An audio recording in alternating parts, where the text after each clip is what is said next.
confirm that the recording has started. I'll just get confirmation in a minute that the live streaming is up and running.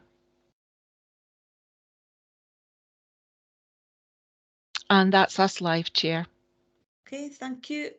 And welcome everybody to this meeting of the Aberdeenshire Licensing Board. Please note that the board meeting is being live streamed and will be recorded and published online for public viewing after the meeting. Can members please activate their cameras where possible to enable you to join by video, and can all attendees mute their microphones when not speaking? And please do not comment during items unless I invite you to do so. Can I first of all just confirm that all members have been able to access the papers for today's meeting? Yes. Yes. Okay, thank you. And we'll try and schedule some breaks as appropriate today as we go through. If members wish to speak on any point, please raise your hand in the Teams meeting, or if you've joined by telephone, can you raise your hand by pressing *5. If any members lose connection or have technical issues during the meeting, please alert the Deputy Clerk by a Teams message if possible, and support will be available from the ICT officer Diego Alves during the meeting if required. Okay, can I just ask the Deputy Clerk to take the sederunt, please? Thank you, Chair. If you can indicate when I call your name, Mr. Stuart Adams. Present. Thank you. Ms. Dawn Black. Yeah. Mr. Jeff Crowson. Yep. Mrs. Marion Eunson. Yes, I'm here. Mr. Jeff Goodall. Yeah. Chair, I have apologies from Mr. Trevor Mason. Mr. Richard Maynard. Present. Mrs. Jenny Nichol. Present. I can also confirm that we have Sergeant Neil Grant from Police Scotland. We have Sarah Ward and Lisa Gadini, licensing standards officers, and from the licensing team we have present Lauren Cowie, Jill Joss, Lindsay Kimmett, other deputy clerks. We also have Beatrice Hay, Harriet Devondale, our paralegal, and we have Jenny Mearns, who's doing the live streaming. And as you've said, our IT officer today is Tiago Alves. Chair, that's the sederunt taken. Okay, thank you. Item 2, members, can I just ask if anybody has an interest to declare? If you do, please state the item number, the nature of the declaration, and whether or not you will leave the meeting. Not seeing any indications. Item 3, our equalities resolution. Do you agree the resolution on equalities? Please open your microphones and state if you agree. Agree. Agree. Thank Agree. you. Moving on to item 4, which is the minute of the previous meeting held on the 14th of December 2022. The minute is for approval as a correct record only. Can we agree this as a correct record? Again, just open your microphones and state if you agree, otherwise alert us. Agreed. Yep, agreed. Agreed. Agreed. So the first item today, item 5, applications for premises or provisional premises licenses which are non-contentious, and you'll find the first of these on page 18 of your papers. Can the Deputy Clerk please outline the terms of the application for the board? The first one is Canvas and May Hotel, Ballater. Thank you, Chair. This is for a provisional premises licence for a traditional Victorian Highland hotel, bar and restaurant. It will be primarily for hotel guests and will work in tandem with the restaurant. External clients will be catered for, subject to the needs of guests. There's an outdoor drinking area proposed. Children and young people will be permitted access. The usual activities that go with a hotel are outlined in the operating plan, and there'll be a small offering of off sales of alcohol within the premises. The proposed hours for on sales are 11 till 11 and off sales 10 till 10, which is well within our policy requirements. You'll note from the papers that Building Standards made a representation about building warrant. However, as this is a provisional premises licence application, these representations do not apply. Only planning consent is required at this stage. So these representations have been made known to the applicant, but will be pertinent should the application be granted today when the applicant applies to have the licence confirmed. Police Scotland made representation about the outside drinking area and children and young persons, and the LSO also made comment. Certificate of compliance for the site notice is still to be submitted. The recommended local conditions are as set out in the paper. There are no conditions specific to the application. No, apologies, there are in relation to the outside drinking area and children and young persons access, and it's recommended that you grant in principle today, subject to receipt of the certificate of confirmation. Thank you, Chair.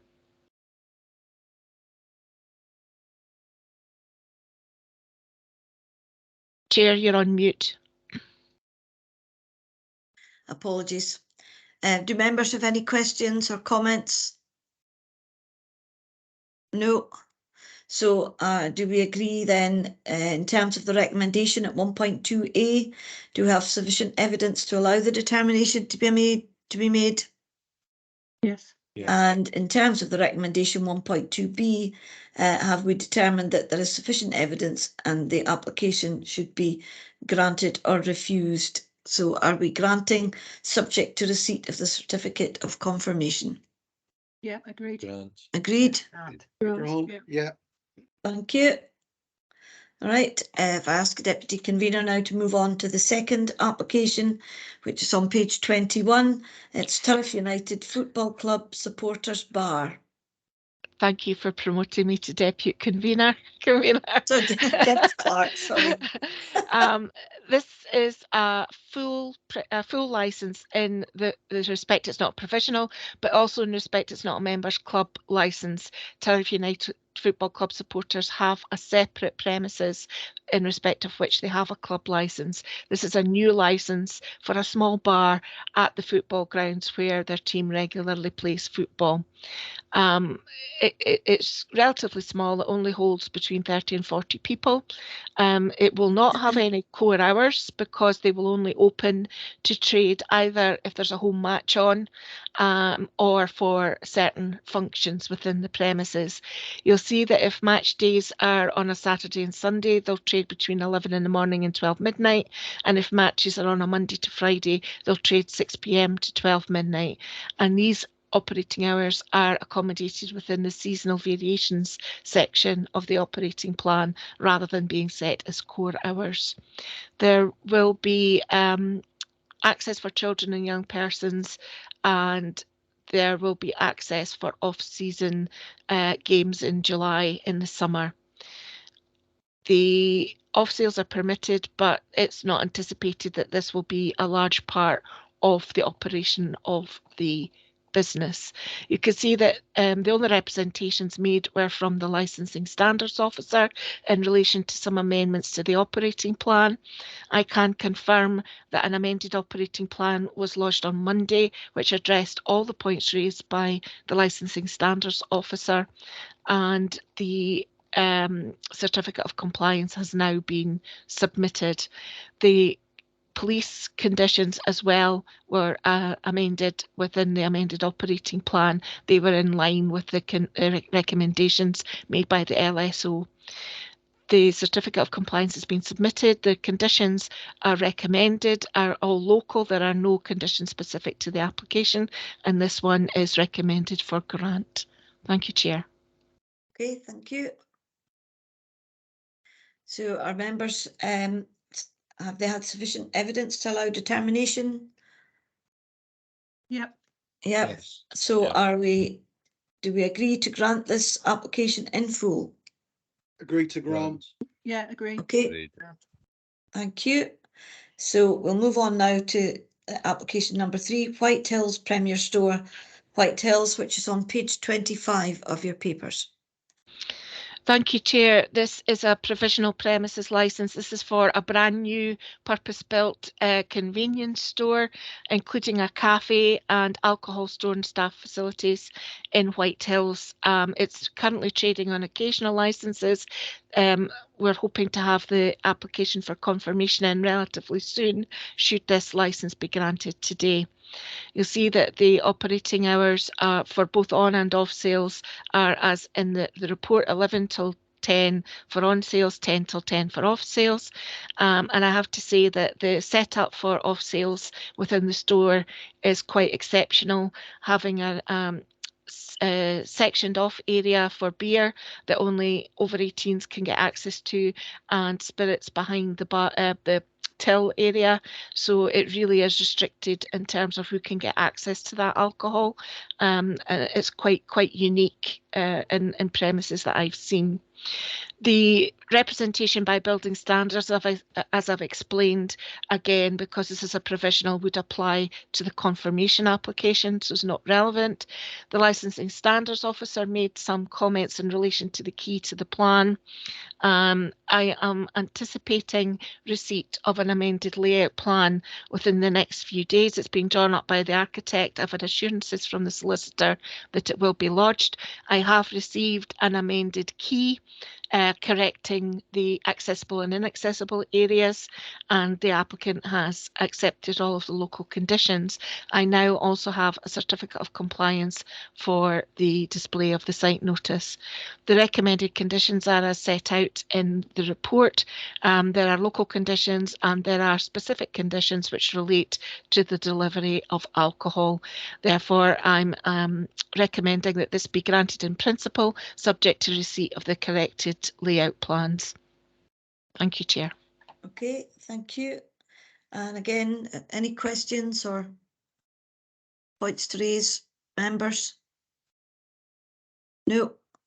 Are we content that we've got sufficient evidence to allow a determination to be made? Yes. Yes. Yeah.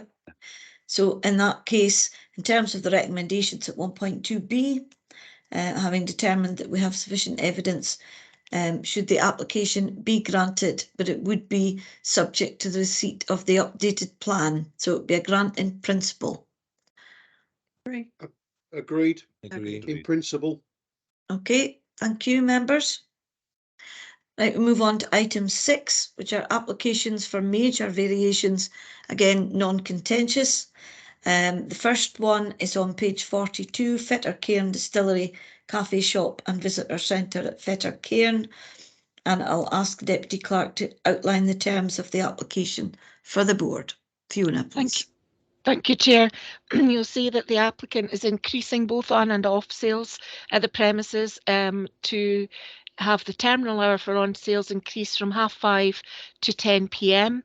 Every day, and the terminal hour for off sales increase from 5:30 to 10 p.m. every day. The applicant is amending core hours to allow for additional activities around on sales at the premises in relation to conference facilities, restaurant facilities, bar meals, receptions and performances.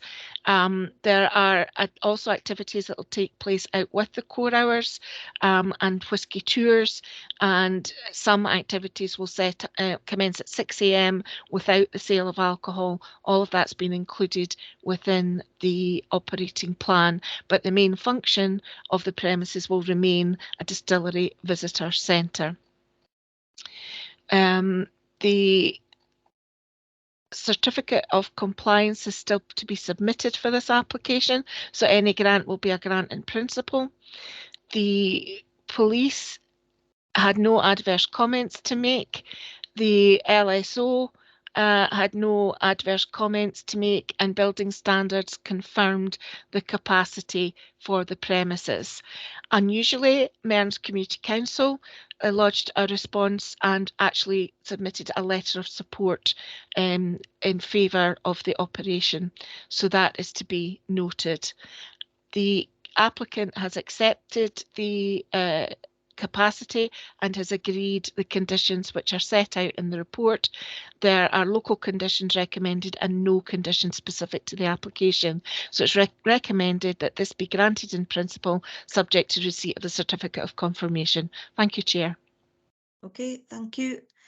Can I just ask members if they have any questions or points to raise? No.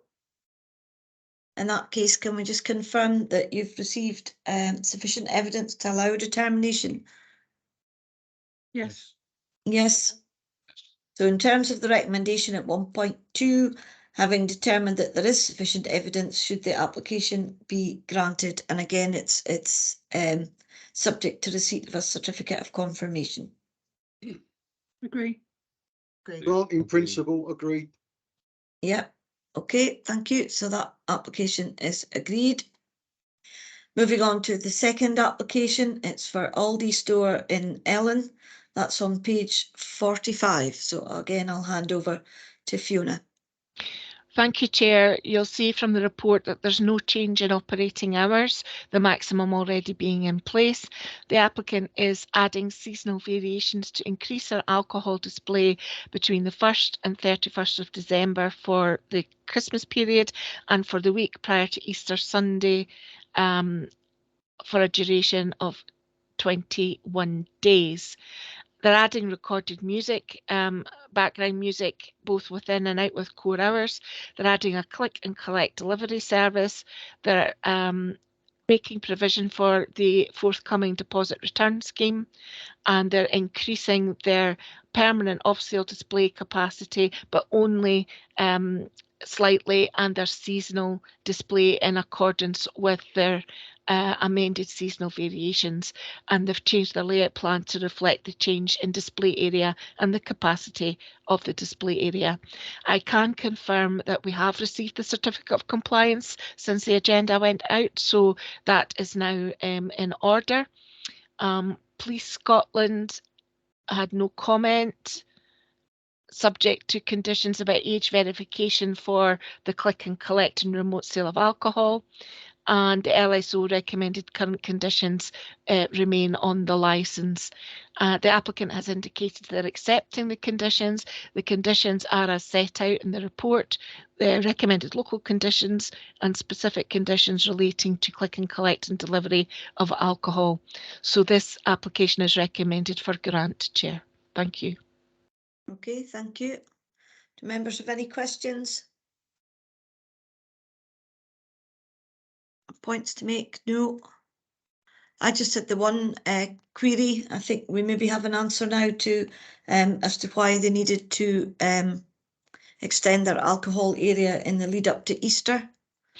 Yes, Chair, we have an explanation from the applicant's agents.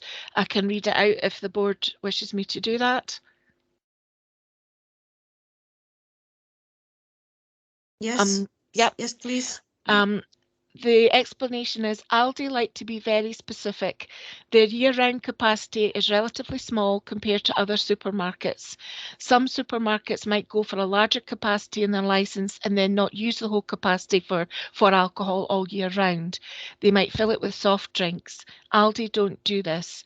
Their capacity is what they say, and the alcohol display has alcohol where they say all year round.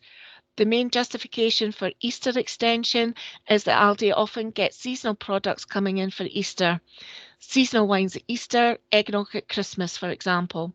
Easter has become a bigger thing for food and drink, and Aldi have seen an increase in seasonal products that they are looking to sell.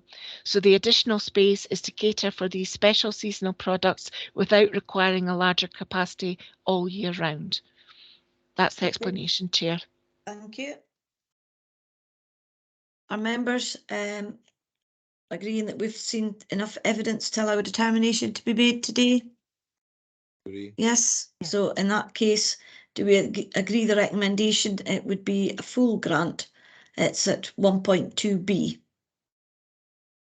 Agreed. Agreed. Okay, thank you. So moving on to the next application, it's from Duff House Royal Golf Club at Banff, and that's on page 47 of the papers. I'll hand over to you again, Fiona. Thank you, Chair. As you'll see from the report, the applicant is proposing an increase in their opening hours from 10 till 9. And I would highlight that this is within the policy hours set out in the board's policy for the north area of Aberdeenshire. There's no change in their off-sale hours. They've submitted a new club constitution, and they've amended their seasonal variations to extend club or private functions in their sort of October-March seasonal variation, and to change the terminal hour on a Friday and Saturday from 11 p.m. to 11:30 p.m. They've also amended their closing time for the restaurant to be from 8 p.m. to 9 p.m. and are now including a subscription service in relation to their televised sport. They've added a second outside drinking area, although interestingly they've indicated that they will only use one outside drinking area at a time, although the licence would permit them to use both. They've changed the children and young persons access to allow them access to club functions and to extend their general admission to the premises from 9 p.m. to 10 p.m. And they've also increased the capacity in relation to the additional outside drinking area. In this case, the certificate of compliance has already been submitted. Police Scotland made some recommendations in relation to children and young persons and the terminal hour for the outside drinking area, and recommended some conditions for the outside area, and the LSO recommended standard conditions and terminal hour for the outside area and a specific condition about amplified music. All of these have been built into the recommended conditions. The recommended conditions have been accepted by the applicant and are as set out in the report, and the specific conditions are also set out in the report, and I would recommend that this application be granted, Chair. Thank you. Okay, thank you. Members, do you agree that you've had enough evidence today to be able to determine this application? Yeah. Agree. Yes. And the recommendation is for a grant. Do we agree to grant the licence? Agreed. Agree, grant. Agreed. Okay, thank you.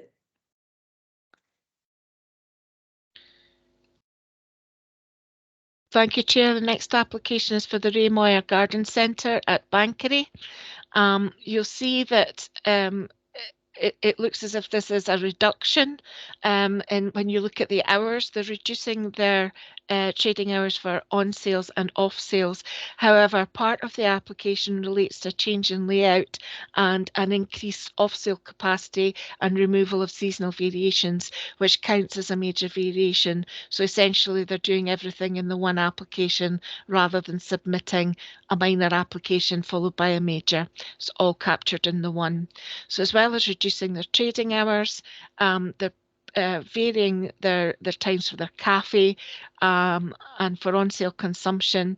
They're altering the seating arrangements for the restaurant and the cafe to actually reduce some of the seating area.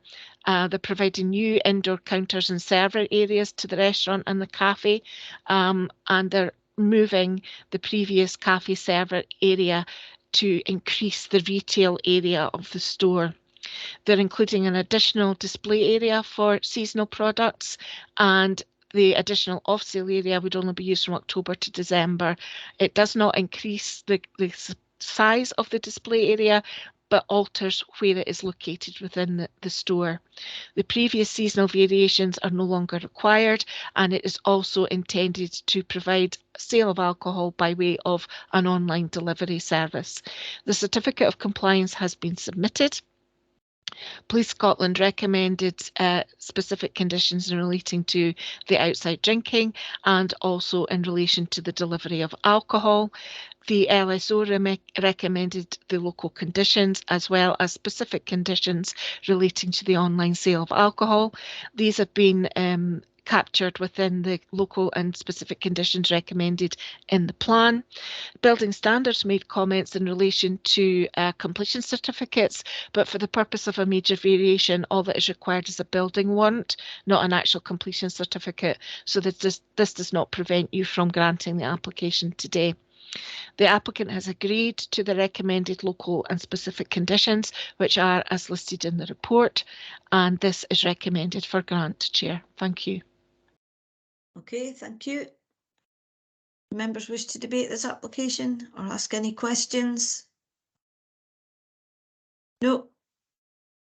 So in that case, can we agree that we've seen sufficient evidence to be able to determine this application today? Yes. Agreed. Yes. Okay, so are we minded to agree the recommendation to grant? Agreed. Agree to grant. Agreed. Agree. Okay, thank you. Right, we're going to move on now to item 7, which is a hearing, a determination of whether a premises licence has ceased to have effect. The premises of Mason's Arms Hotel, Rosehearty. Do we know if the applicant is attending today? Chair, we've contacted the applicant at their given contact address. We know they've received the contact information. However, we've had no contact from the licence holder at all.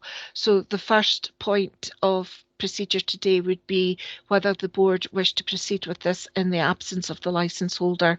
I can confirm that we do have Sarah Ward, the licensing standards officer, in the meeting, and I know that she may have information to provide the board about her attempts to contact the licence holder as well, if you wish to hear that before you Okay. make a decision. So are members minded to hear the item without the applicant being present? Yes. Yes? Agreed. Okay, thank you. Agreed. So I'll hand over to the deputy convener to explain the procedure. Thank you, Chair. This is a hearing under 2 parts, and depending on the decision you make in relation to the preliminary matter, may affect the outcome on the actual review hearing. What we're asking the board to consider first is whether there is still a premises licence in effect. Section 28 of the 2005 Act provides that a licence premises that ceases to be used for the sale of alcohol ceases to have effect. The board has defined that further within its policy to stipulate that a premises that ceases to be used for the sale of alcohol for a period of 3 months or more ceases to have effect, but has made provision for licensed premises to apply for extensions to closure where there are circumstances that justify that, and the board has done that quite regularly where premises is being sold, for example, to allow that to continue to have the premises be used as a going concern. There are always good reason why premises may be not selling alcohol. In this case, we've had no contact, and I would ask that you hear Sarah Ward in relation to when we believe the premises ceased to sell alcohol, how long it's been closed, and the steps that she's taken to contact the applicant. So we deal with that as a preliminary matter first. If the board determine that the premises licence is still in effect, the board will then go on to review the premises licence in relation to the LSO's application for review. However, if the board deem that the licence has ceased to have effect, there will no longer be a premises licence in place, and the review application will automatically fall. So, Chair, I would ask that you hear Sarah in relation to her attempts to contact the applicant when she became aware that the premises were no longer trading, with a view to determining whether or not the licence has ceased to have effect. And that would be the procedure for the preliminary matter. Thank you, Chair. Okay, thank you.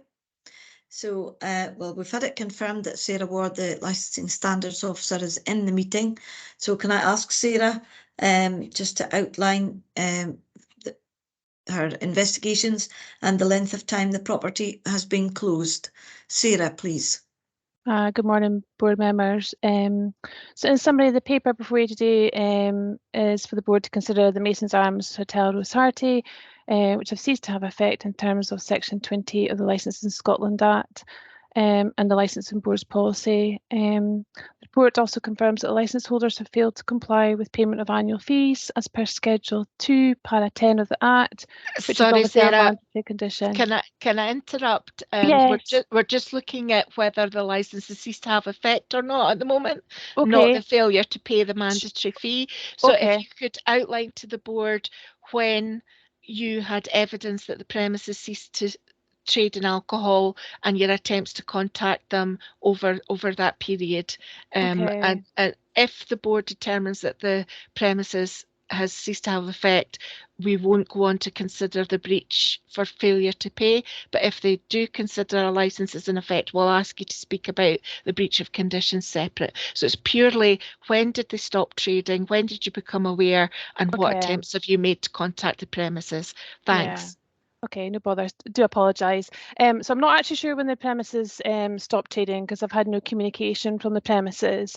Further to us, obviously working from home during COVID, we started carrying out visits in early spring last year. So my first attempt to visit the premises was with my new colleague Kevin McDonald back in March, and then a further visit in the summer when we were out doing some summer weekend working. Again, followed up with emails to the premises. There's been no contact from the premises in terms of closure, although guidance has been provided to the licence holders in respect of the board's policy that Fiona refers to. And still to date, there's been no correspondence from the premises.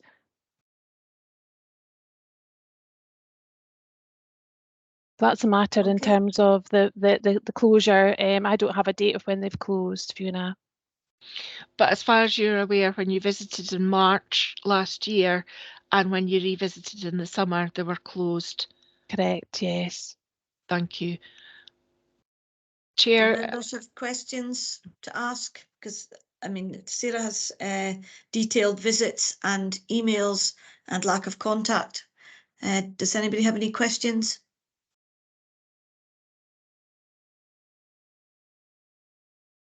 No.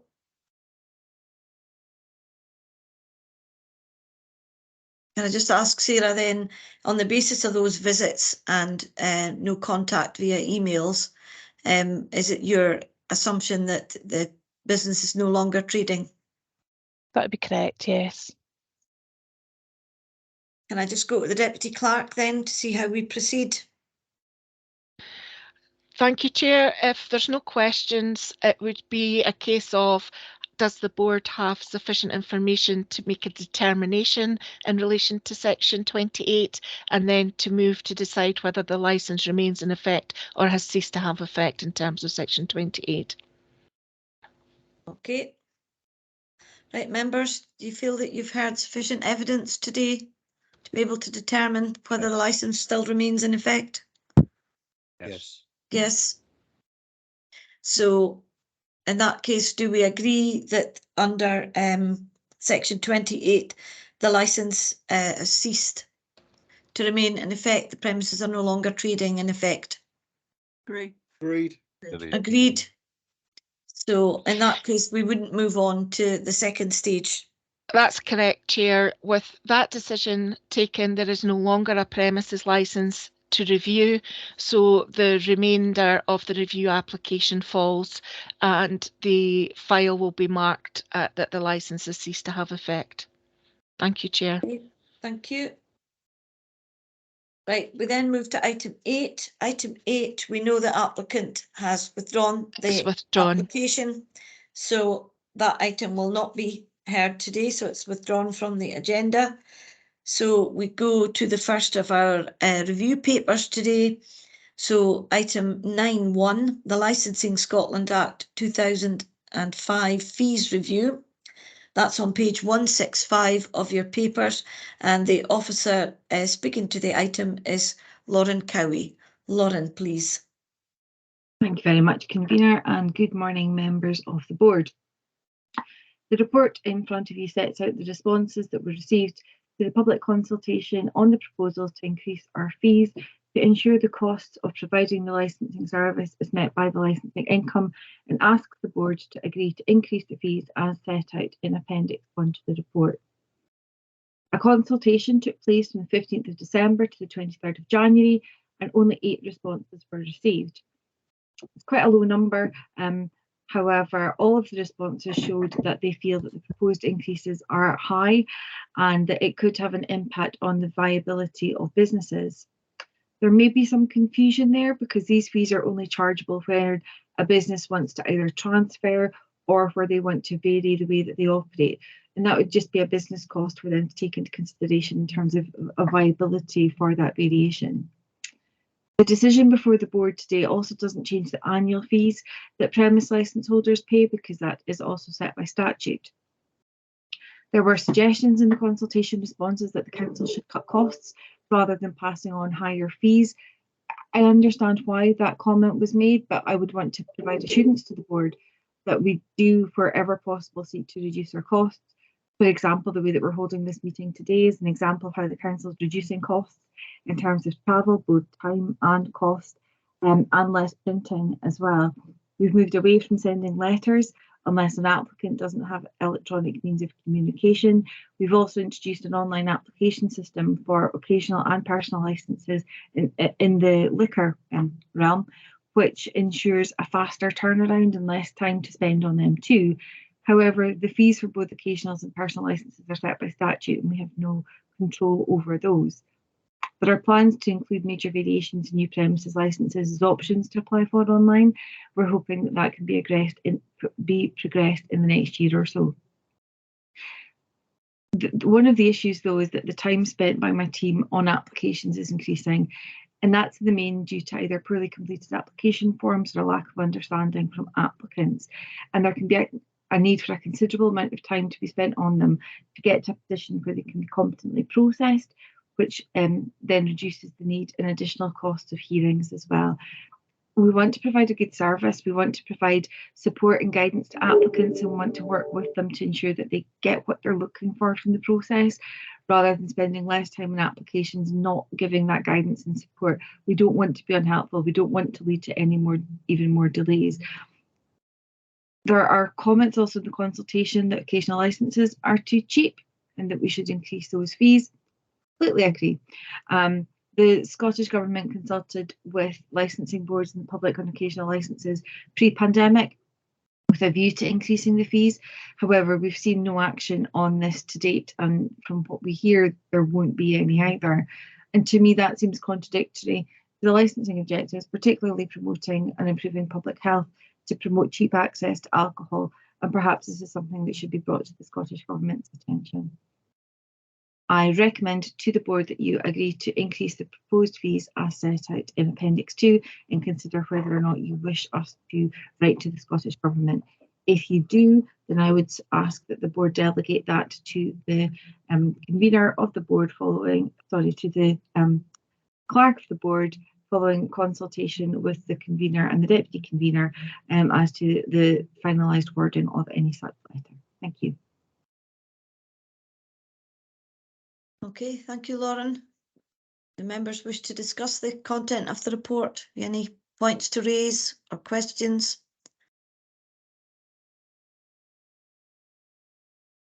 No.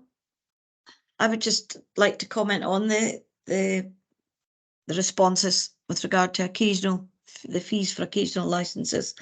I think occasional licences are used more and more, especially since COVID. I mean, that was a way of trying to support businesses with outdoor drinking areas when they had limited indoor capacity, and they were making use of occasional licenses. But I mean, these take time to process, and £10 does not seem like a sort of realistic fee. So I would certainly like us to consider writing to the Scottish Government to express our concern at the impact of the continued low fee for an occasional licence. I mean, it's been £10 for quite some time, and I think occasional licences maybe were originally used by charities for fundraisers and occasional events, but they've become much more common and timely to process. So that's recommendation 1.2.3. I don't know how other members feel about that one. I agree. Agreed. So Richard wants to come in first. Councillor Maynard. No, I actually agree with you completely, wholeheartedly. I think we should be writing to the Scottish Government concerning this issue. So I agree with you. If it became a motion, I would second it or propose it. Thank you. Okay, thank you. Councillor Nicholl, do you still want to come in? I saw your hand up. Yeah, I was happy just to agree it as well. Yeah, Yeah. I would say it's important that we start to look at this. Yeah. And it's one that's out with our control at the moment. So I think we do need to ask the government to have a look at it. I mean, I think we do have an idea of what our costings might be. And there are an increasing number of these, so I think it's realistic and sensible. So that would be a letter prepared by the Deputy Clerk with consultation with the convener and vice convener. Okay, so that would be that recommendation. And do you feel that the increase in the fees proposed with effect from the 1st of April with inflationary increases as determined by the Head of Finance from the 1st of April, do you agree that? Agreed. Yeah. Great. We'll go through the recommendations.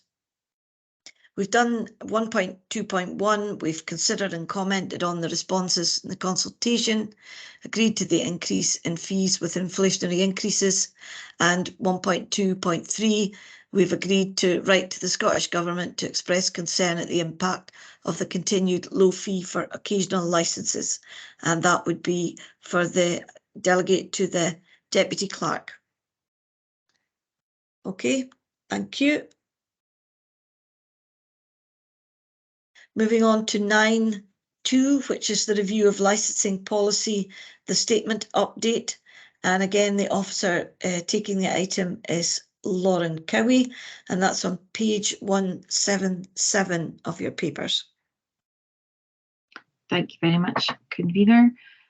This report provides the board with an update on the recent engagement on the main issues that were previously discussed with the board over the last few months. Particularly, I think we started that in August, and we've been updating the board at every meeting since. So in October, you agreed to go out to an engagement session, and we ran that from the end of October until the start of January. And there was a few of our respondents who had asked for some extra time, so we were able to give them some extra time because we were really keen to make sure that everyone could engage and to give us their views. So the main method for engagement was via a survey. However, we also received emails and officers also visited most community council forums to encourage participation in the survey, to take any views that were willing to be expressed on the day. There was also a round table discussion with statutory partners to discuss the issues, a note of which was included in the report. The report outlines all of the engagement responses, and I want to express my thanks to all of those who have commented. We really do appreciate people giving us their views, and we do take them into account when we're considering what the direction of the policy will be going forward. My team are currently analysing all of the information that will be before members, and I'm very conscious that there's a lot of information contained within this report, but we've published it in this way to ensure openness and transparency and to make sure that all of the information that we have been given is included in the report. An analysis document is being compiled, which will relate to the main issues as consulted on, as well as any additional information, and that is being collated so that the board can consider the analysis and all of this information. An in-person meeting to go through that analysis has been set for the 15th of March, so that members have got an opportunity to discuss all of the information, what does that mean for the policy, and we can shape that draft policy going forward. The analysis document will be published in the agenda for the April board, along with proposals for change in the policy. Officers will then draft the policy for discussion at the June board, and thereafter there will follow a period of public consultation. The plan is to engage with the licensed trade over the course of the summer, as well as with the public and our partners, so that their views can be presented to you for consideration before finalisation of your policy in October.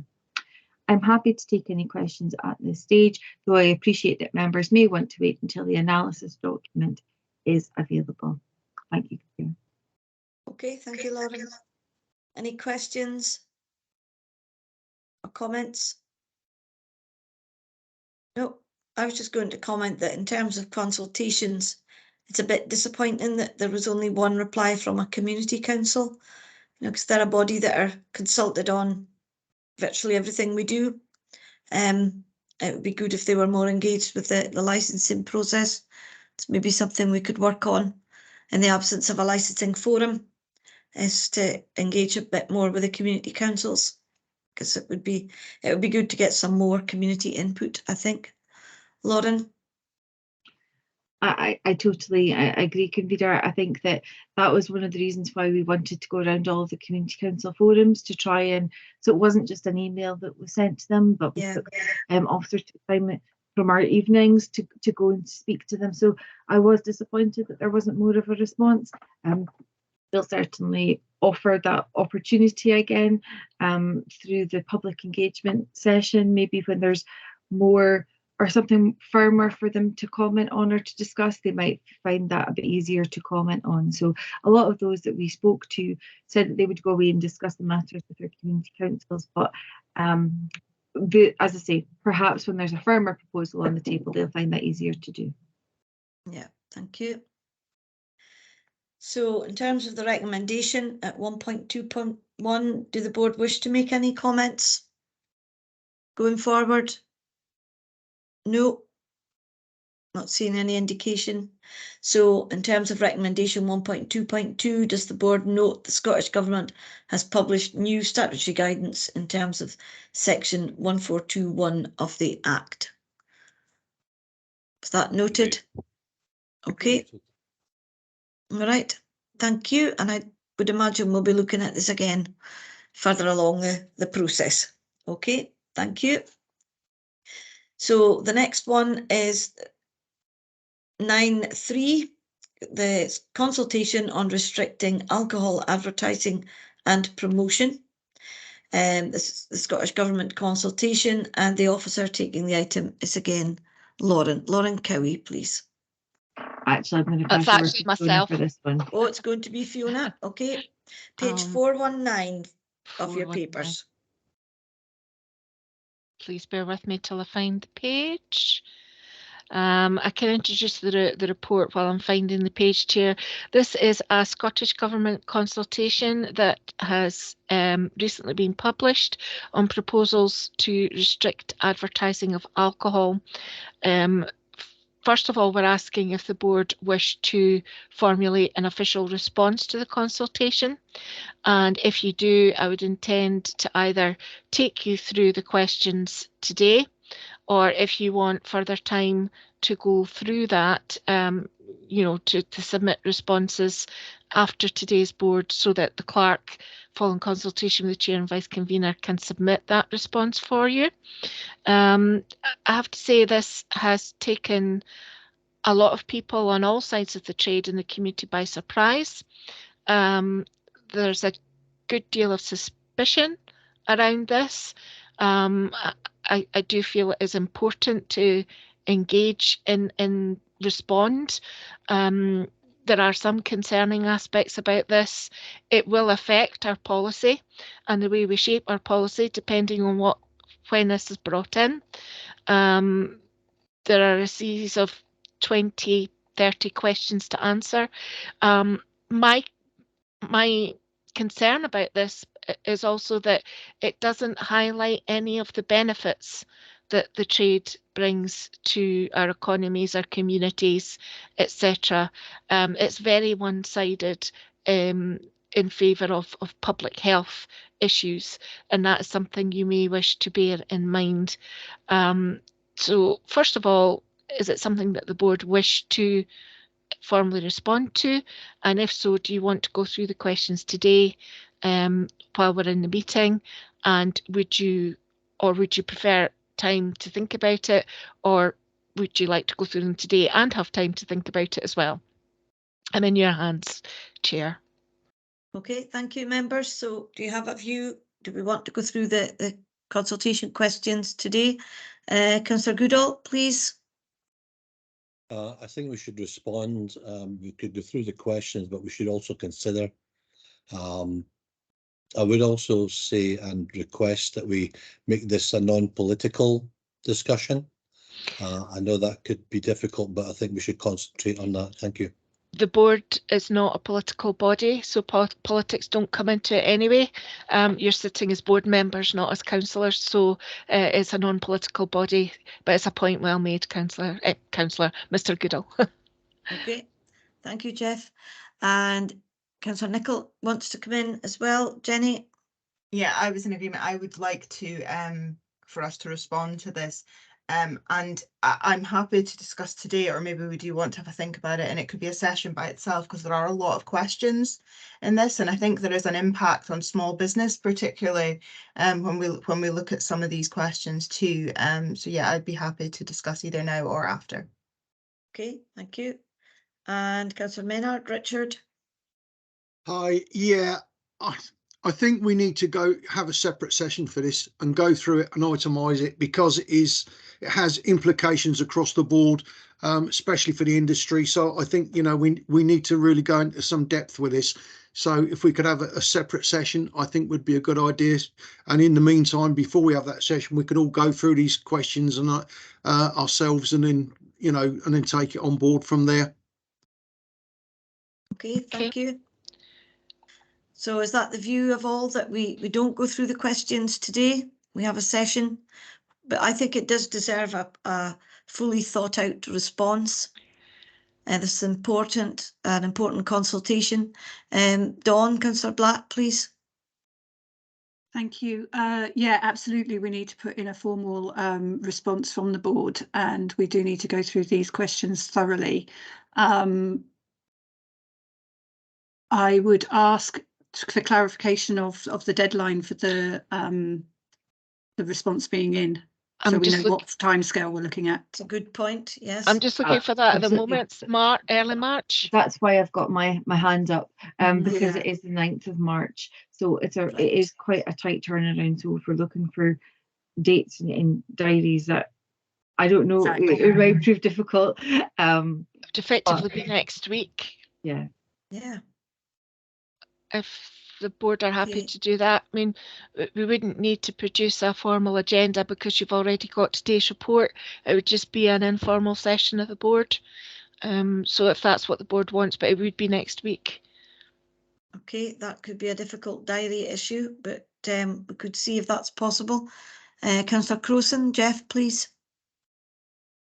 Isn't it worth maybe quickly going through them just now then and coming back to it? That's it's only 11 o'clock. Yeah, that's what I was wondering. I thought we're here today, that we could have a look through them, because the time scale is very tight if it's the beginning of March. Yeah, I'd agree. Okay.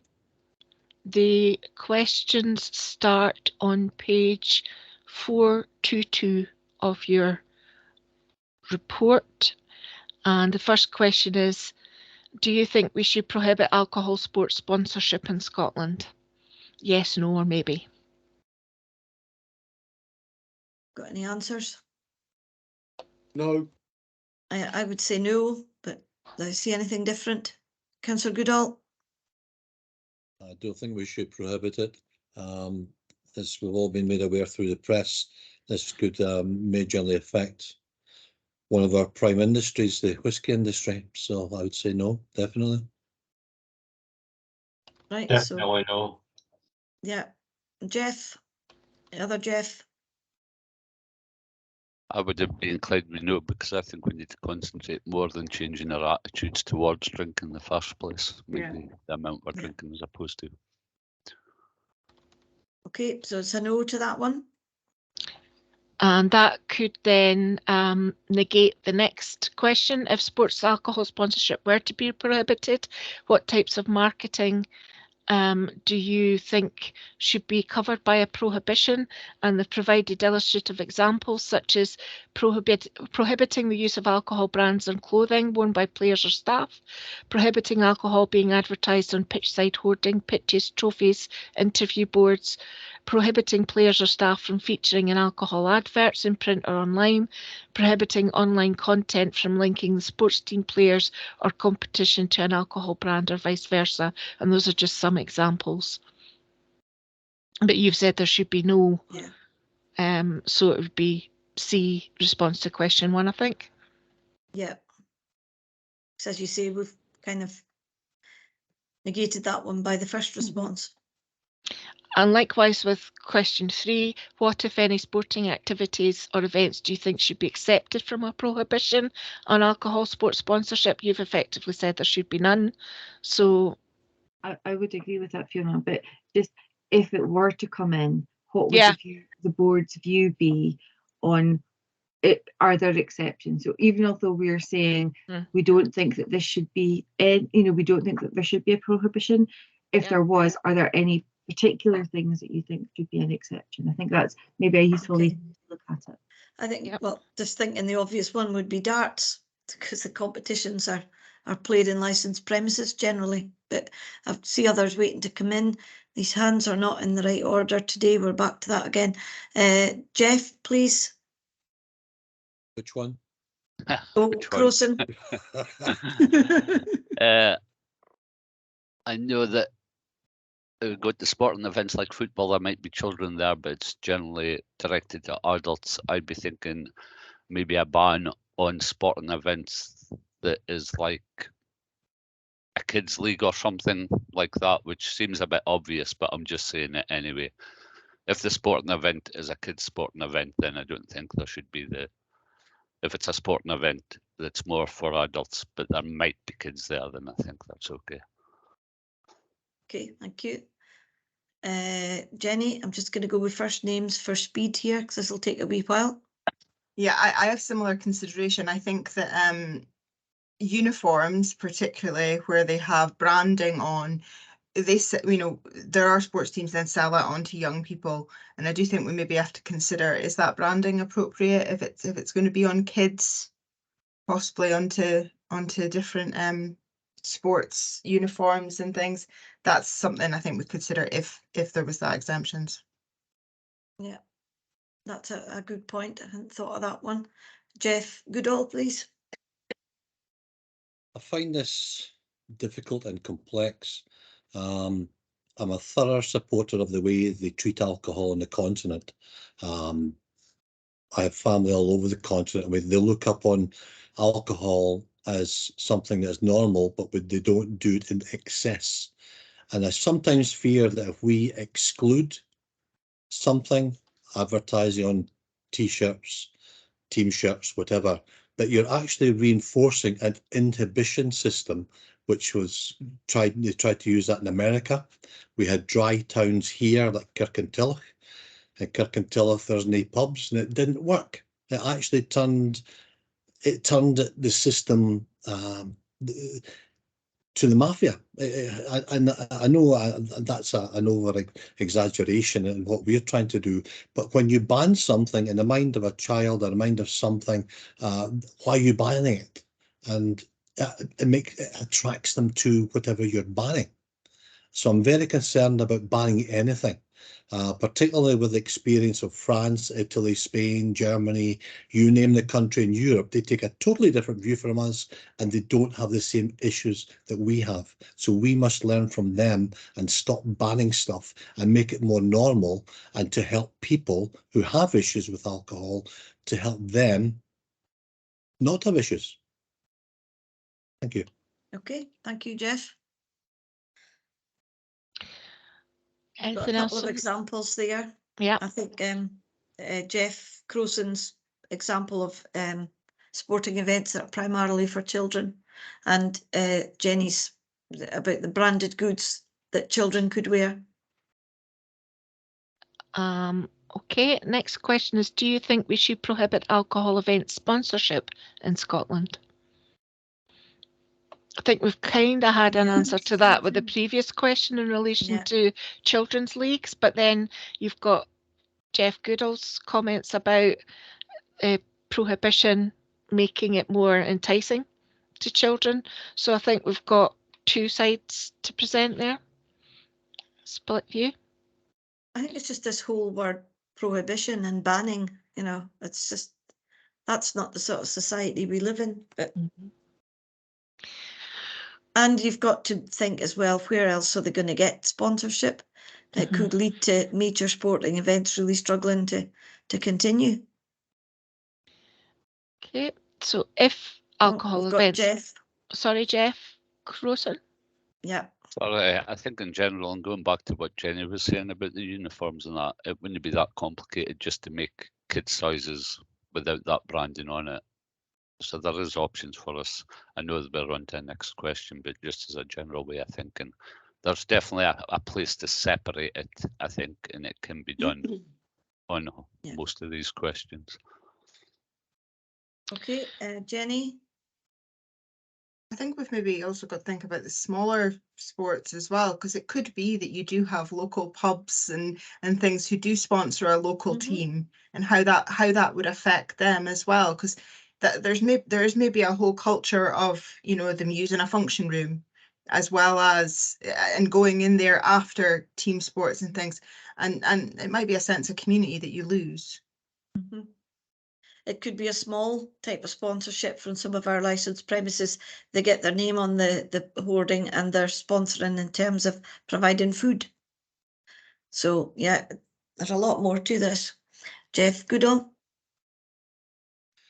You're right, Marion, there is an awful lot more to this. And again, it comes down to the normalisation of children to alcohol in a negative sense and in a positive sense.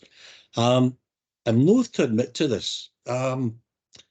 Recently, I have been a frequent user of the Brexiter pub, Wetherspoons, and but there's quite a good pub, and I've been looking at them and the clientele, and on a Saturday in particular, where I've occasionally been in there, there's lots of kids come straight from football with their uniforms, with their adults, their parents or supervisors, and they fill the pub. And I think that's a positive thing, because the kids aren't drinking alcohol. They know full well they're being educated that alcohol in certain circumstances are bad. But I think it's a lesson, again, I'm repeating myself, we have to learn. But as far as, and Jeff Croson's right, and as is Jenny, we don't want to see black, whatever on the back of a kid's jersey advertising alcohol. That's going too far. But we have to take a balanced view on this, I believe. Okay, thank you.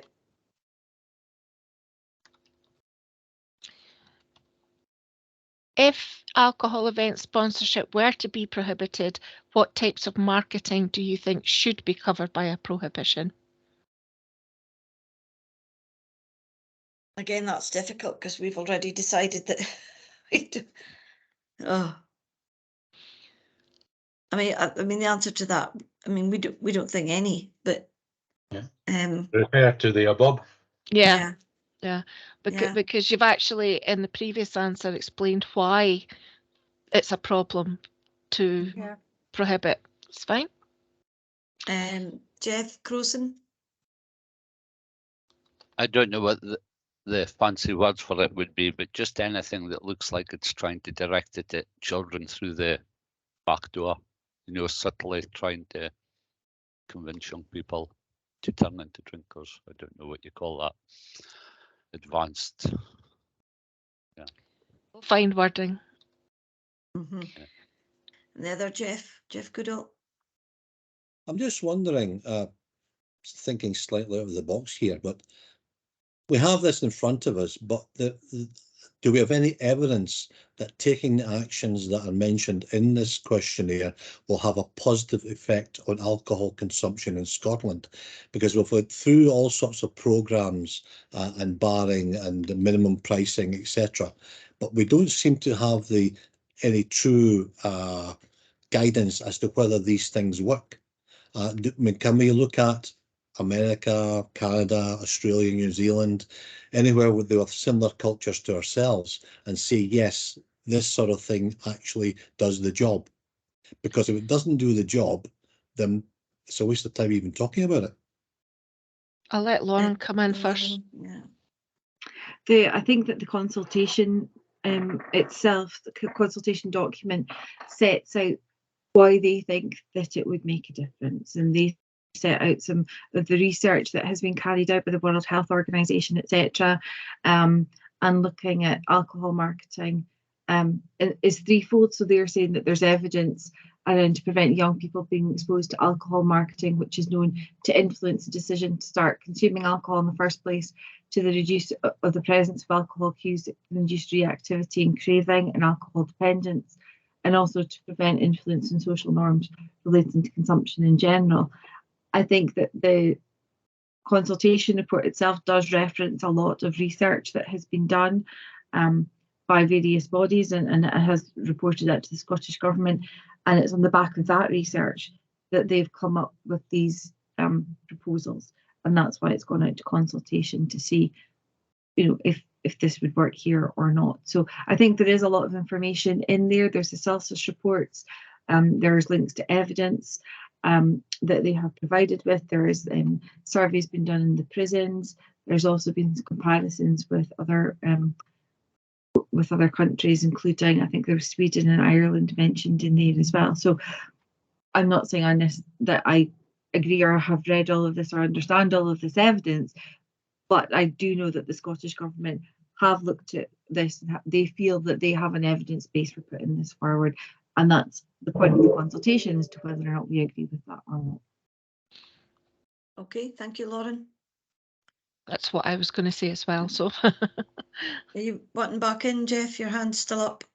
I was just going to say that I've read some of this stuff in the past. I haven't looked at what we have in front of us just now, but I find that a lot of it is opinion and not firm evidence. And I would really like to know if we have an example of a country system where they do what we are proposing to do and they have found that it actually works. Because that's the bottom line. Whatever we consider, whatever we do, if it doesn't work, we shouldn't be spending time and money doing it. So if Ireland does it and they have a similar culture to us and it works, adopt it. If it doesn't work, forget it.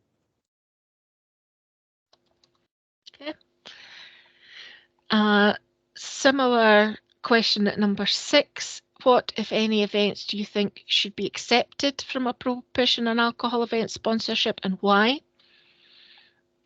I think most of our discussion has been around children and young people, which ties in with the protection of children and young people from harm. So I think some of your comments about sort of junior leagues and that kind of thing could come in there, but there's still the impact on the local communities to be considered as well. If a local pub sponsors a team,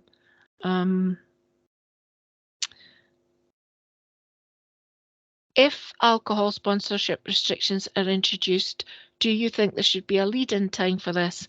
How long might it be, and how would it work? It's a really difficult worded consultation, because you say no to something, but then you're still led down the, well, if we still went ahead with it, which it looks like might be the intention, a lead-in time, I mean, it would need to be huge, because people will have to access sponsorship, redesign their premises. I mean, you'd need to give people years to do that. But I see Jeff's wanting to come in again. I'm sorry, Chair, but I am uncomfortable answering these questions, given our first question was no. And I'm uncomfortable because I can see that someone or a group may say, yes, they said no, but look at what they said after that. So what we're going to say is what they've said is positive in supporting our campaign, and they will use what the answers we have given to support a yes. So I'm very uncomfortable answering these questions in the questionnaire because they could be construed in a different way as to what we actually want or mean. Thank you. I think we could present a response, though, indicating that the board's fundamental position is no. However, that you've gone through the questions and answered them. You know, you've responded to the questions asked, that if there were to be, but that your primary position is that you are against this. So we could answer it in a way that would cover that, Chair. Yeah. Could I ask the officer? Sorry, I apologise. If we get the sort of gist of it, I think we could then leave entrust Fiona or Lauren or the licensing board staff to actually fill in these questions. I mean, I think Fiona's just summarised it there perfectly. But there will be different topics coming up, because I see more things like visibility in the retail environment. We maybe need to move on to things like that instead of these questions, which are basically difficult to answer when you've already said no. Lauren, you're next to come in, and then it's Jeff Crowson. Lauren? The only comment I was going to make is that actually this question might be better focused towards some of the sponsors of these events, because they might have contracts in place. And so if the Scottish Government came in and brought in something that actually would result in a breach of contract, then all of that would need to be considered and thought through by them. So I think that's actually perhaps maybe for event organisers and for their sponsors to consider a response to that, rather than perhaps the licensing board, which ties in with your question of there are maybe some that are more focused on what we can do than others. Yeah. Jeff Crowson?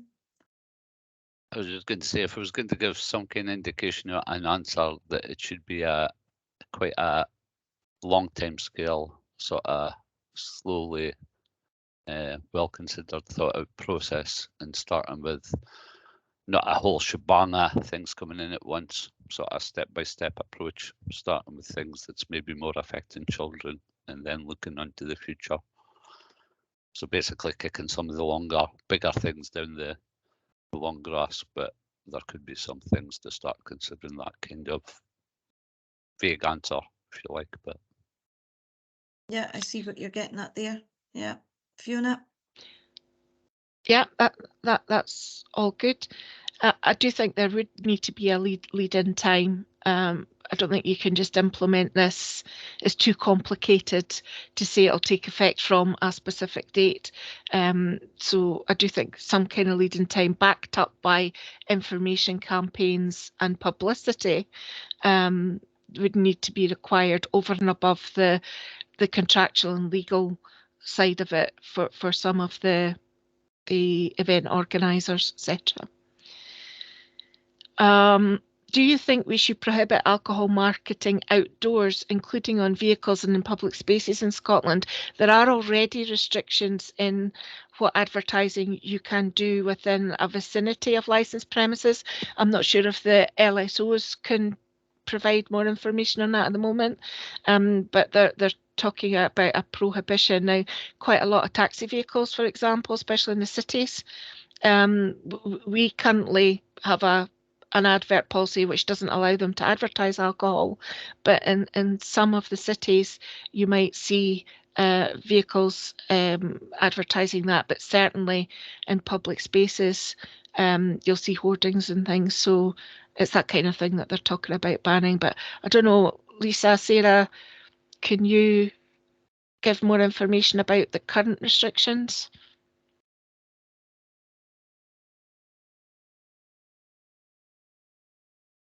The current mandatory conditions don't really have much restriction in advertising, Fiona, so maybe this is coming out through, you know. I mean, if this was proposed, the mandatory condition would need changing to include some specific conditions. Again, that obviously has to be approved. So there must be a huge timeline for getting them through the system and updated. I don't think the last change was to do with age verification policy, and that took a number of months to go through. But yeah, no, I can't think of anything specifically other than what we've got in our own board's policy for end of aisle.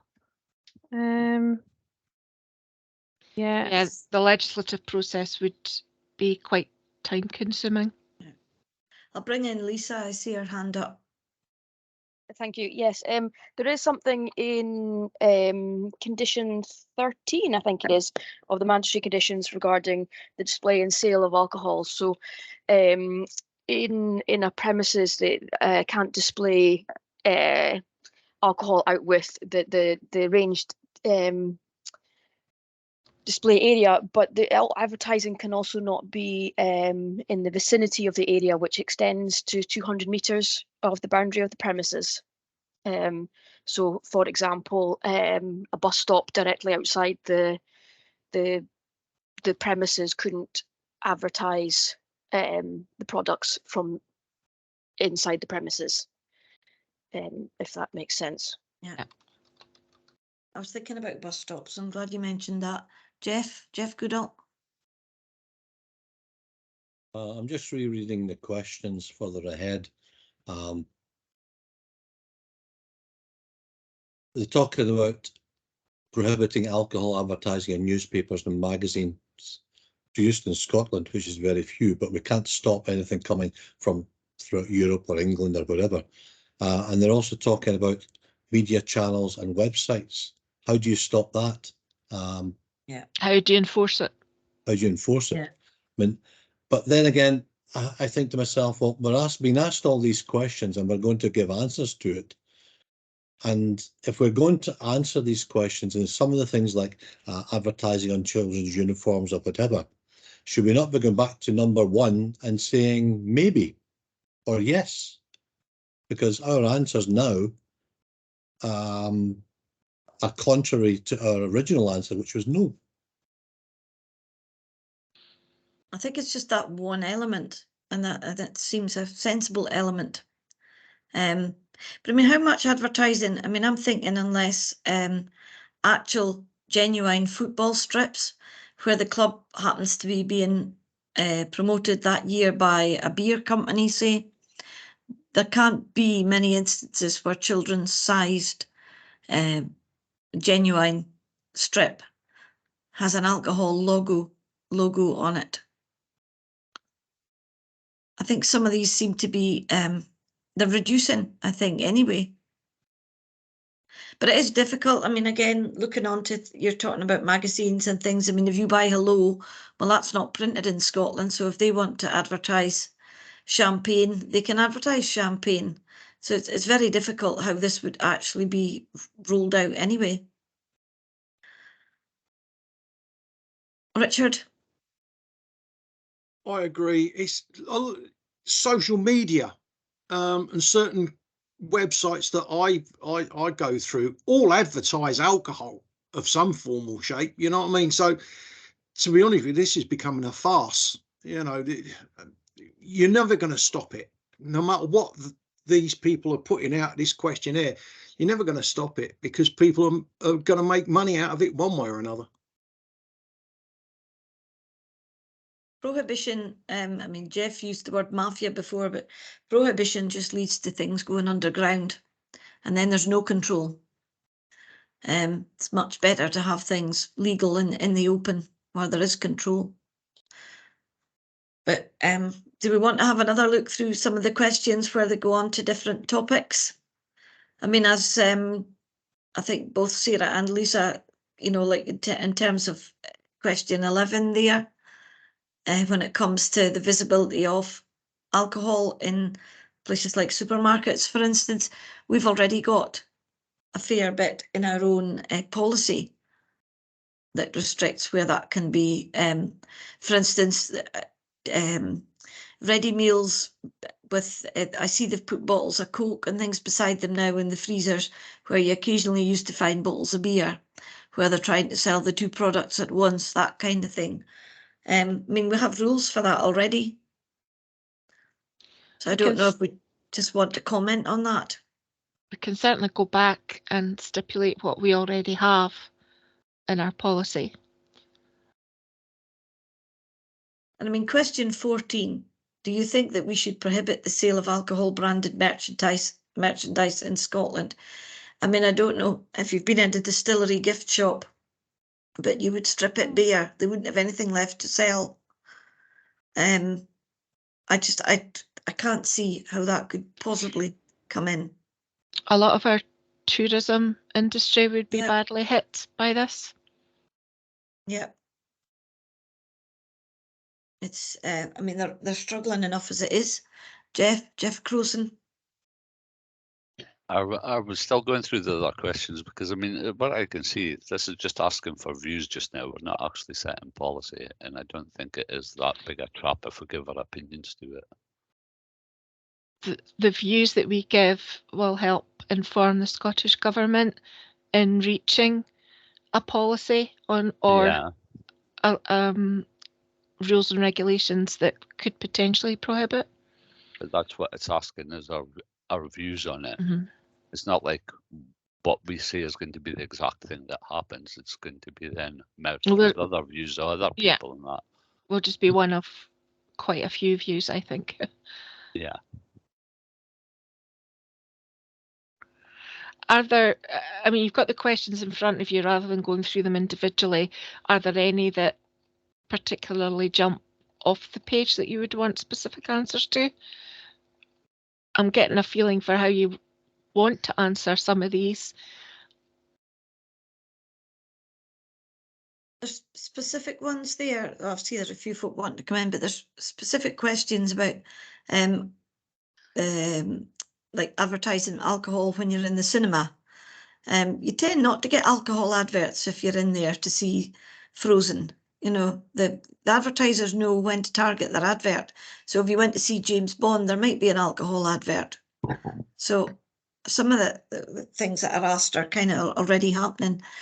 Stuart Adams, please. Yeah, I've got a concern. You know, there's the confectionery and the baking and the restaurant business. You know, you get desserts with whiskey flavourings, you get fudges with, you know, different brands, you know, and, you know, Bailey's through this or Bailey's through that. They're not necessarily alcoholic by the time they end the baking process, but they're advertising that all the way through. And it's, where does it stop?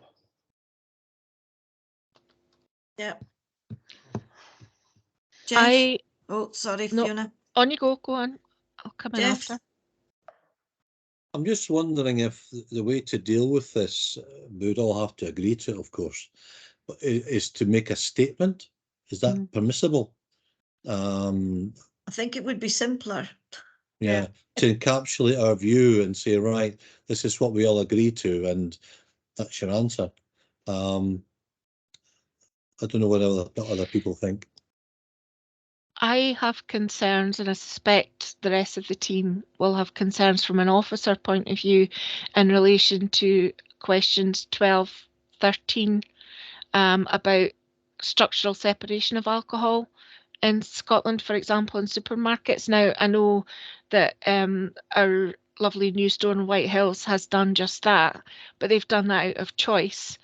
But the cost of that to the trade, because they would need to vary all their licenses, the resource implications for licensing board teams who are already under pressure is going to be huge. So the penalty, you know, it is going to be massive. Or do you restrict that to new premises applying after any policies come into place, in which case you're creating an unlevel playing field? So I like your idea of a statement, but I would draw your attention to those questions in particular having an impact directly on the board and our trade and our licensing team, and the financial cost that would have as well for the trade. If there's not a lot of thought gone into the questions, I think it's just Jenny, please. Sorry, I've had to turn my camera off because it's sort of showing as network unstable, but we'll power through. A little bit of guidance, I think, from Fiona on this. If we were to put a statement together and then we would pick out the questions that we think are relevant to our area, would that be okay? Would that be how we would word it? I think if you made a statement, you would make your concerns known as part of the statement rather than answering the questions directly. Okay. You would say that rather than responding to the questions, you want to make a general statement, but you have concerns about, and list your concerns rather than answering the individual questions. We would focus on the areas of concern that you've highlighted today, and I would hope that you would bring the concerns about the potential major variations and the cost and the resources into that as well. I see Lauren nodding her head, so I'm glad she agrees with me on that. But this could be huge in terms of the variations that would be required, the costs, the structural alterations that might be required to premises that have run with no problems, no need to bring them before the board for a review quite happily since the legislation came into place. So you know, those are the two questions that leap out at me that directly affect the board. The rest of them are more on a national basis. You've expressed concern about where does it stop? How effective will it be? You do agree with some possible restrictions for children and young people, but how do you enforce anything in terms of newspapers, social media? You know, we could build all of that into your general statement if that's the way you would prefer us to respond. Because we don't have to fill in a respondent form answering the questions. We can set a general statement and submit that by email to the Scottish Government. Yeah. Thanks. Can I come back in there, Marion, then? Yes, Jenny, yeah. Okay. So 11, 12 and 13, I've got significant concerns for the trade. They've included in number 11, covering alcohol behind the tills, similar to tobacco. I think whilst I understand the reasoning for it, I think it was a significant struggle for many businesses at the time when that happened. And there wasn't an awful lot of guidance as to how they were going to implement that. And I think this would be the same situation. I think that on a much bigger scale, if you consider how much space alcohol takes up in many small businesses, I'm not sure how they would be able to implement this. Somebody said earlier on as well, where does this stop? I mean, I'm just sitting here thinking of like a small local shop. If they had to cover up their tobacco, fine. They need to cover up their vapes. I would say that's more important than this. They need to cover up their alcohol if this goes through. What's next? Cover up fizzy drinks, then all the sweeties, then the processed meat. There'd be nothing left on display but fruit and veg. You know, I mean, where does this end? I mean, a lot of what we eat, a lot of what we do isn't good for our health. And covering it up doesn't make it go away. Dawn. Oh no, sorry, it's Jeff. Jeff Goodall. Hands are in the right order again today. Okay, I forgive you. Yeah, I agree with Jenny. We have to make sure that there is no burden on our local businesses. And as you said, Marion, if we go along this road, what we will have is each shop will have a wee hatch at the door, and all you can do is go to the hatch with a list and give them the list, and you can't go into the shop. You're not allowed to see anything, because that's essentially what they're talking about. But anyway, yes, I agree with Jenny, and we should simply say we are not. We don't want to see an extra burden on ourselves, on our legislative procedures, or indeed on the businesses that require a license. And all this does is increase burdens on everyone. Okay, thank you. Stuart? Oh, can I come in now? Yeah. Oh, Sorry, sorry, Dawn I missed might have been Dawn. before me. Oh, you've come up they've split the list in two. Dawn, sorry. That's okay. Just going back to the practicalities of responding to this questionnaire survey, although, you know, logically, I think a statement would be good, and perhaps we can put a generalised statement in as well as, but I worry that if we put in just a statement when they are compiling the data at the other end and taking the responses to each question, our considerations will not be included. So even though it's more work, I do think that, yes, we do a generalised statement, but then we do need to answer each question, even if that question is no. So that is recorded as a response to that particular question. So even if we just repeat ourselves and copy and paste certain things down the line, I think we do need to respond to each question.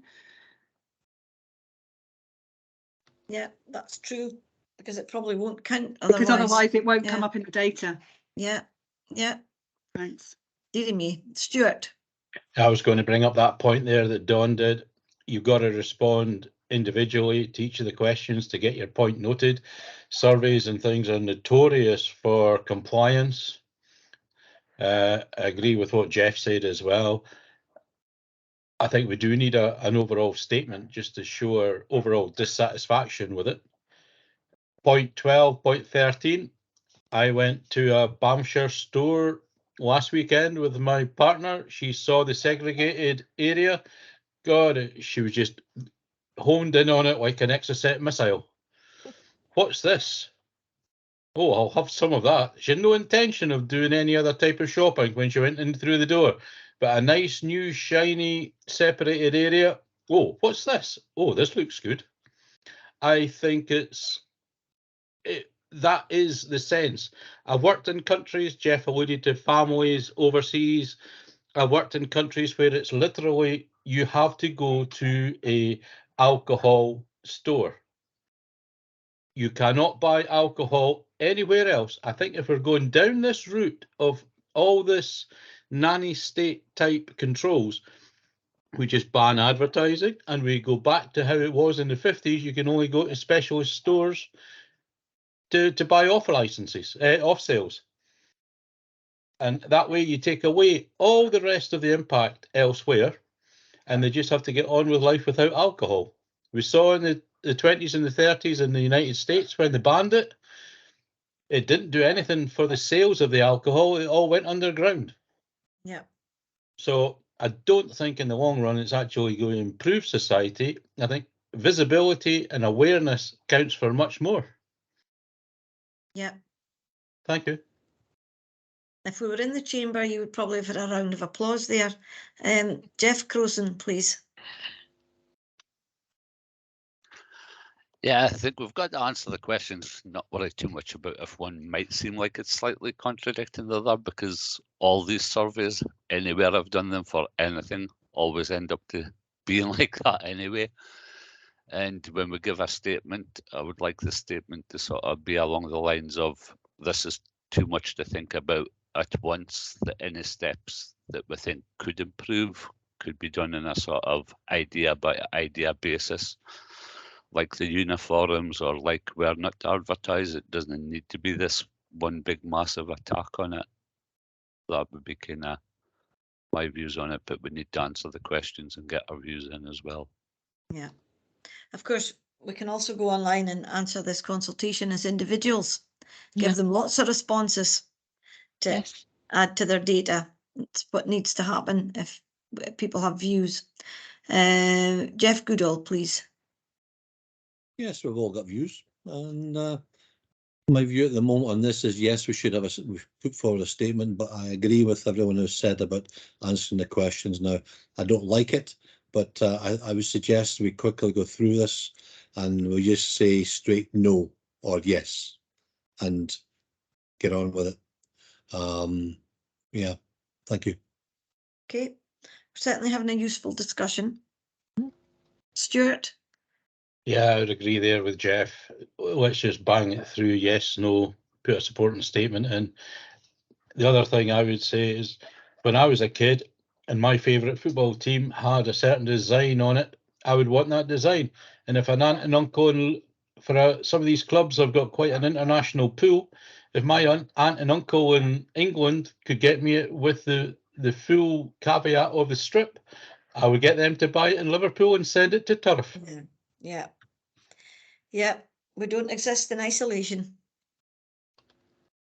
Okay, back to Fiona. Oh, Jeff's wanting to come in, and then I think we do need to try and get through some more. Oh, an accidental hand. I think I've got a real feel for what you want to do. Over and above that, are there any further questions that you would want to provide an answer to other than yes or no? Because there are some questions that we won't be able to provide a yes or no answer for.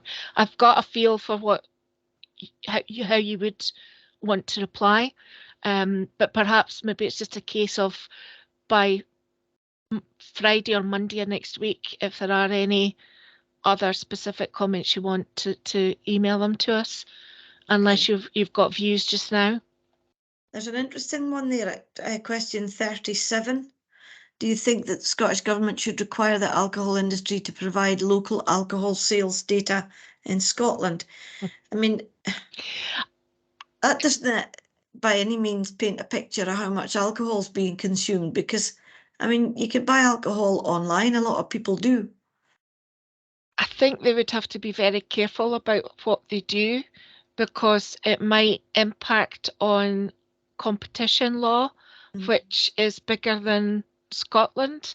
So I know why they want to have it, because the off-trade just refused to provide that information because it affects their impacts to trade competitively in the current market.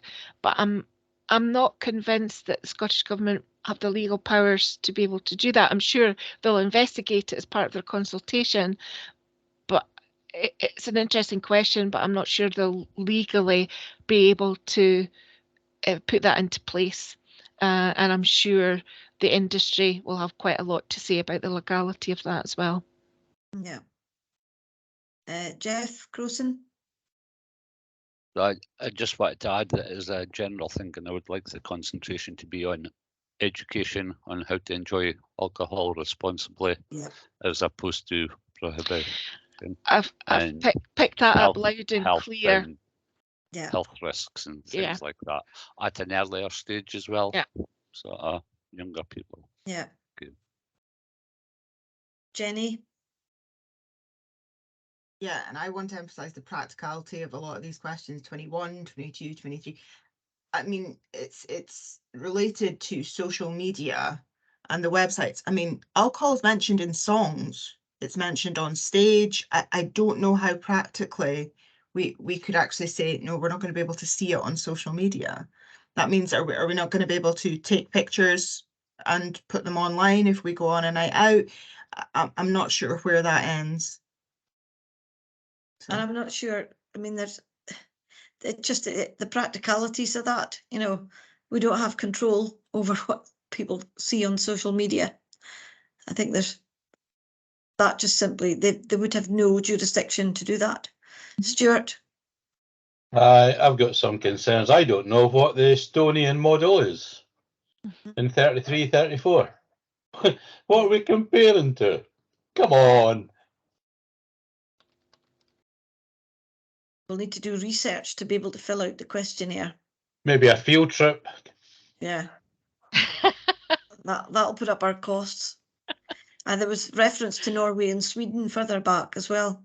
None of us on this group call have got the financial means to drink alcohol in Norway or Sweden. No. Jeff Goodall.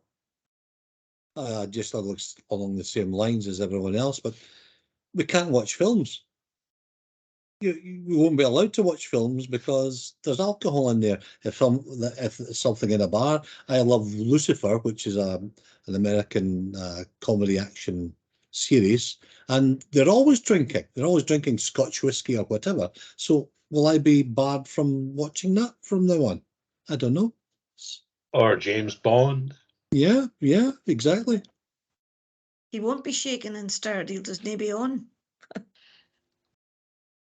No, we will be shaking and we will be stirred because we'll be so bloody angry that we can't watch James Bond anymore. Please watch your language. Yes, we're in a public session. Need to draw that in. Right, Fiona, so are we happy that we can put in some sort of statement, provide answers to the questions? If members have any further points to raise, if you could do so by email. There's a really tight time constraint with this, and I would encourage members to go on to the website and put in an individual response as well, and encourage others to do so. Are you happy to delegate the response to the clerk following consultation with the convener and vice convener? And if you send any emails, send any emails directly to me because I'll be preparing this response. Thank you, Chair. Okay, thank you. That certainly has provided some interesting debate. I propose that we take a short 10-minute break and then come back for item 9.4, the Equalities Mainstreaming Progress Report. So I think we could have a 10-minute break at this point. Okay. Thank you. So that takes us back at 12:10. That's an extra. I'll pause the recording and the live stream will be paused as well, Chair. Thank you. Okay, 12:10. Can I just say that I'm